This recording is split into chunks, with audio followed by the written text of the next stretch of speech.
application linéaire, quelques remarques que je ne peux pas ne pas citer. Remarque, c'est que si f est une application linéaire, si f et g, si f et g sont deux applications linéaires, alors l'application f plus g, qui démarre de E, arrive dans f, et qui a l'élément x qui correspond f de x plus g de x, est aussi linéaire.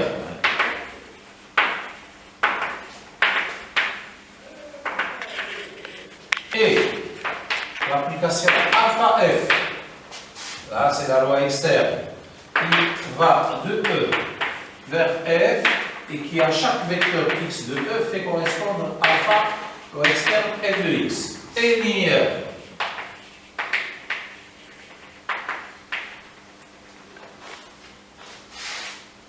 Ces deux lois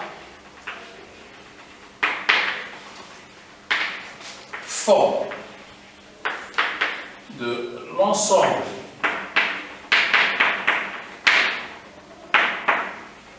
un espace vectoriel sur K. Donc, à retenir, c'est-à-dire que l'ensemble de toutes les applications linéaires munis de cette loi-là, de ces deux lois-là, est un EVG. Toujours dans le cadre des remarques, donc c'est l'occasion pour vous insérer deux remarques. Là, c'est la première remarque. Deuxième remarque. Si f est une application linéaire de E dans f, et G est une application linéaire de f dans un espace grand G, où E, F et G, les trois sont des EVK, des espaces vectoriels sur le même corps carré. Autrement dit, nous avons la situation suivante. Là, c'est le E, là, c'est le F, et là, c'est le G. On a supposé que F est une application qui va d'ici là, et G est une application qui va d'ici là. Alors, l'application composée va d'ici là, c'est-à-dire le G en F. Qu'est-ce qu'il a? Alors, G en F, c'est une application linéaire de quoi vers quoi? De l'espace E vers l'espace G. D'accord? Bien. Alors, je passe maintenant à quelque chose de très important en ce qui concerne les applications linéaires, à savoir la notion du noyau et la notion d'image. Définition.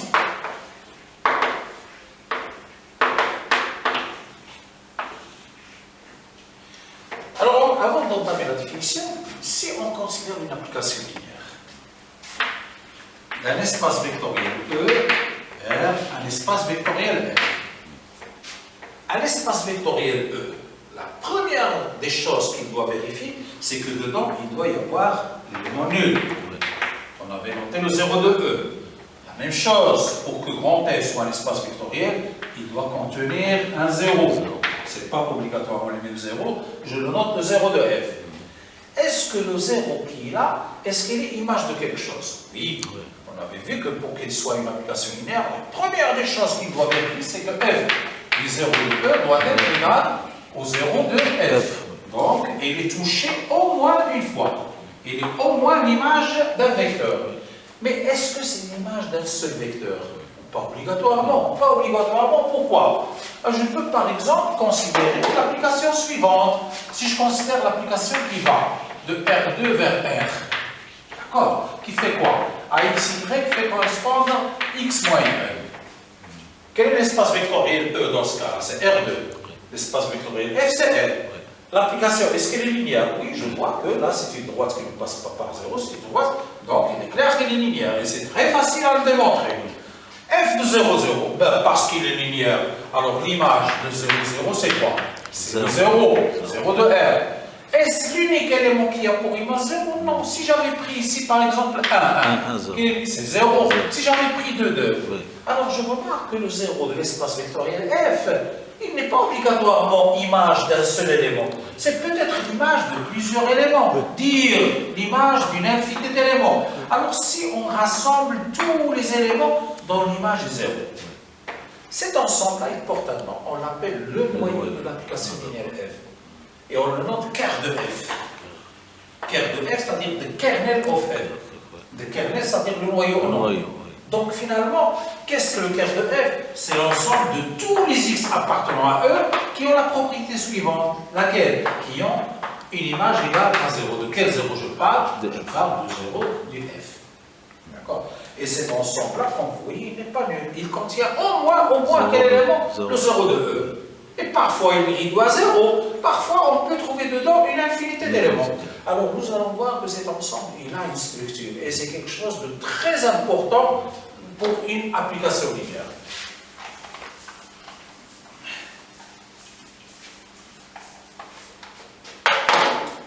Alors, soit F, une application linéaire de l'espace vectoriel E vers l'espace vectoriel F. Première définition.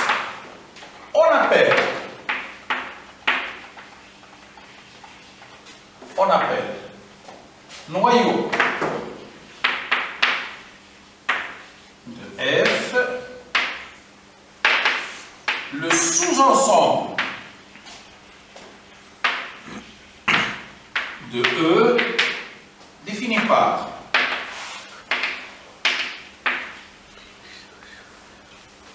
le sous-ensemble de E noté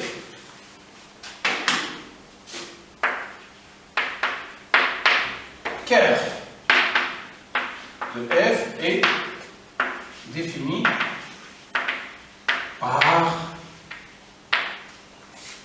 ker de F, c'est quoi? C'est l'ensemble de tous les vecteurs de E qui ont une image nulle.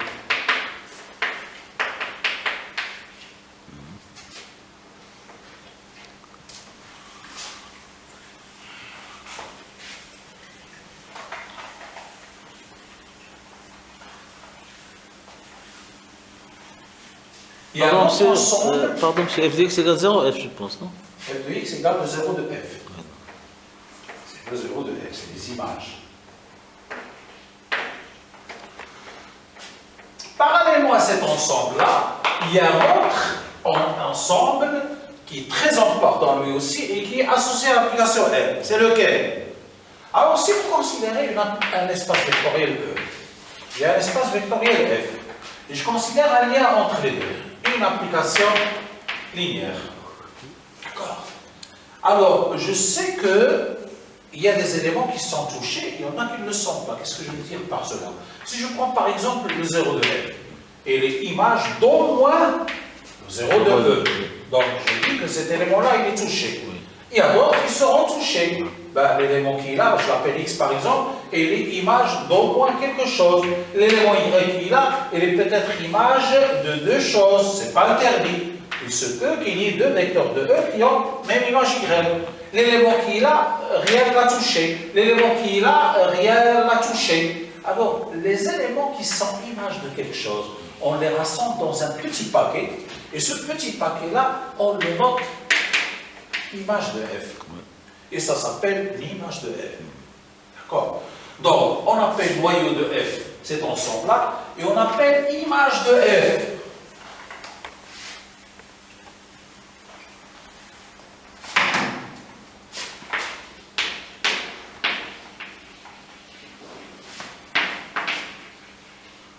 Image de l'application linéaire F, le sous-ensemble de l'espace de départ, d'arrivée. Remarquez la différence. Le ker, c'est un sous-ensemble de l'espace de départ. Et l'image est un sous-ensemble de l'espace d'arrivée. le sous-ensemble de F noté image de F est défini par la chose suivante, laquelle image de F, c'est l'ensemble de tous les éléments qui s'écrivent sous la forme F de quelque chose, avec ce quelque chose-là appartenant à eux. D'accord? Donc, tout élément s'écrivant comme étant F de quelque chose, il se peut s'écrire, il se peut qu'il soit l'image de 2x, de 2y, peu importe. L'essentiel que du moment que tu arrives à l'écrire comme ça, il est accepté par l'ensemble image de F.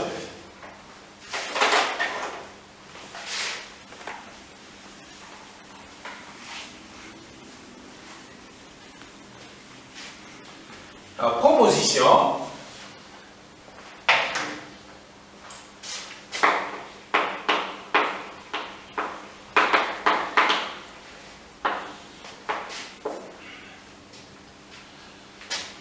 soit F une application linéaire de E dans F. Le premier point, c'est que ker de F est un sous-espace vectoriel de E.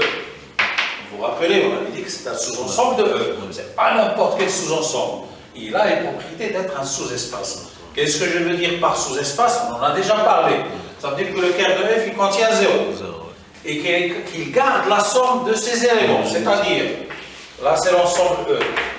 Et là c'est l'ensemble F. Là c'est l'application linéaire F. Et là c'est le ker de F. Alors, si vous prenez un élément de ker de F et un élément de ker de F, vous faites la somme, il reste là-dedans.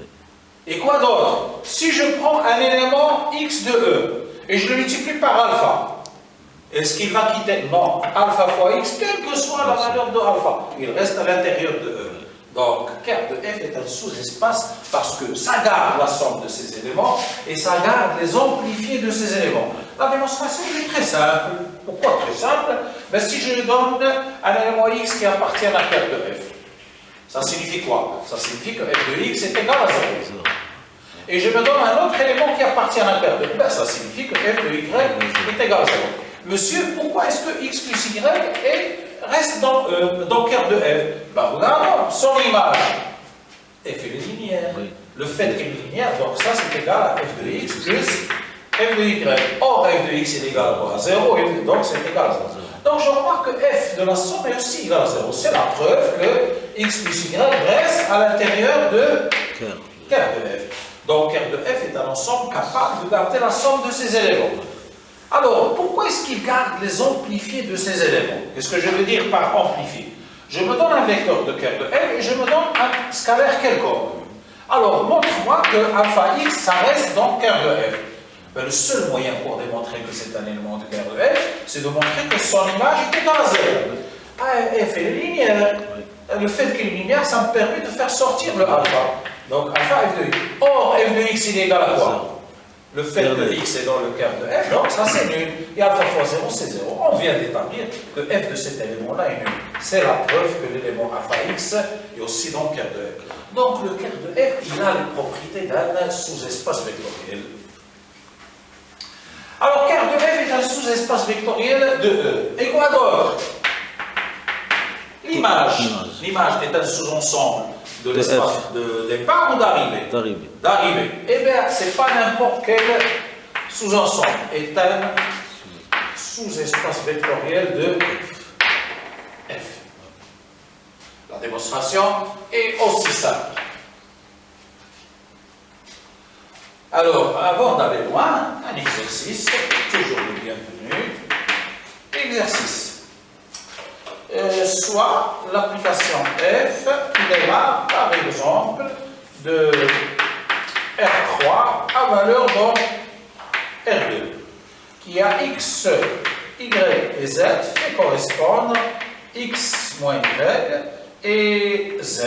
Je considère seulement ça. Alors, première question.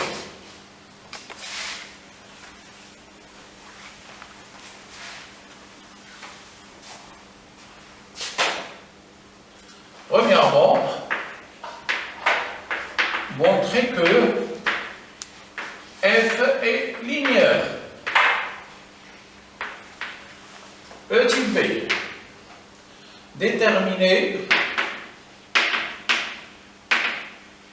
ker de f, image de f, et leur dimension. Et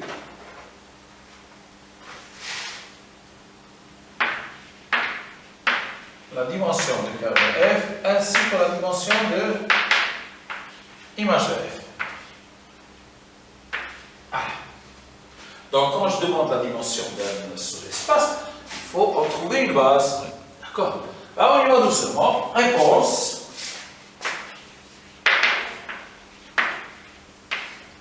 Le petit temps. Pour montrer qu'une application est linéaire, pour nous maintenant c'est une gymnastique courante. Il y a un petit calcul à exécuter et ça marche tout seul.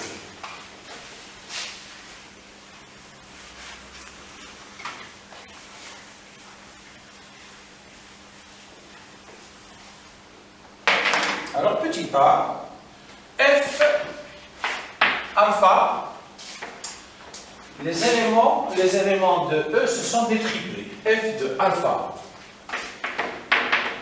x, y, z, plus bêta, a, b, c. Je vous rappelle que pour démontrer que l'application est linéaire, il faut arriver à démontrer que ceci, en fin de compte, est égal à alpha. F de x, y, z, plus bêta, f de ABC, n'est-ce pas? Oui.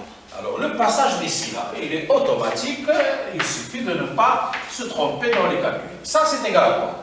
Ben, je sais comment rassembler ça, c'est le triplet alpha x plus bêta a virgule, alpha y plus bêta b et alpha z plus bêta c. F d'un triplet c'est égal à quoi? C'est un couple. Il est constitué par quoi? La première composante moins la deuxième. La première composante dans notre cas, c'est celle-là, moins la deuxième. Donc j'y vais, alpha x plus bêta a moins alpha y moins bêta b. La deuxième composante, c'est laquelle? Je prends la troisième composante de notre triplet. Autrement dit, c'est là. D'accord? Ensuite, qu'est-ce qu'il y a à faire? À factoriser par alpha et par bêta. Alors si je mets alpha en facteur, c'est alpha facteur de quoi? Y a-t-il un alpha ici? Il y a ce alpha-là et ce alpha-là. Donc, si je factorise par alpha, ce qui reste, c'est x moins y. De l'autre côté, il reste z. Plus bêta. Où est-ce qu'il y a le bêta ici? Il y a un bêta ici, là. Si je le mets en facteur, que reste-t-il? A moins b. Et là, c. Et c'est égal à quoi, finalement? Ça, c'est quoi? Ça, c'est exactement f de x, y et z. Et ça, c'est quoi? C'est exactement f de ABC. Ce qui implique que l'application f est bel et bien linéaire. C'est bon? Oui. On passe maintenant à la question petit b.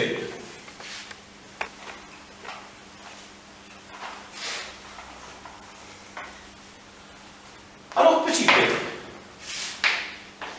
le ker de f, c'est quoi finalement? Vu la définition, le ker de f c'est l'ensemble des vecteurs qui sont là-dedans, les x, y, z appartenant à R3 qui ont une propriété laquelle leur image est nulle. Tel que f de x, y, z soit égal à 0. De quel 0 je parle? Du 0 de l'ensemble, très bien. De l'ensemble d'arrivée. C'est pas encore très clair. Alors notre rôle c'est de clarifier. C'est l'ensemble des x, y, z appartenant à R3 tel que quoi? Tel que f de x, y, z c'est quoi? C'est x. Moins y, z soit égal à 0. Alors là, c'est égal à quoi? La troisième composante est nulle. Donc, qu'est-ce qu'on va faire? Les informations qui sont ici, on va les insérer à l'intérieur du triplet. Alors, qu'est-ce qu'on a comme information? La première information, c'est que z est égal à 0. Et la deuxième information, c'est que x moins y égale à 0. C'est-à-dire quoi? X égale à y. Alors, j'insère x et là, je vais écrire juste x. Donc là, qu'est-ce que je viens de vous dire? Que y et x, c'est la même chose. Autrement dit que la première information, elle est utilisée. Et ensuite, j'écris ici 0. Est-ce que vous pensez qu'il faut ajouter ça? Non. Ça y est, l'information est là, il est là-dedans. Qu'est-ce que j'ai ajouté? X appartient. Que x est quelconque. Donc c'est égal à quoi? Je vais factoriser par x. Ça va être x facteur de 1 et 0. Tel que x appartient à R. Et ça, c'est quel ensemble? Ça vous rappelle quelque chose? Oui. Si j'appelle ce vecteur-là, par exemple, Vect. le vecteur, très bien, monsieur Rabbar, c'est égal tout simplement à vect du vecteur V. D'accord? Alors,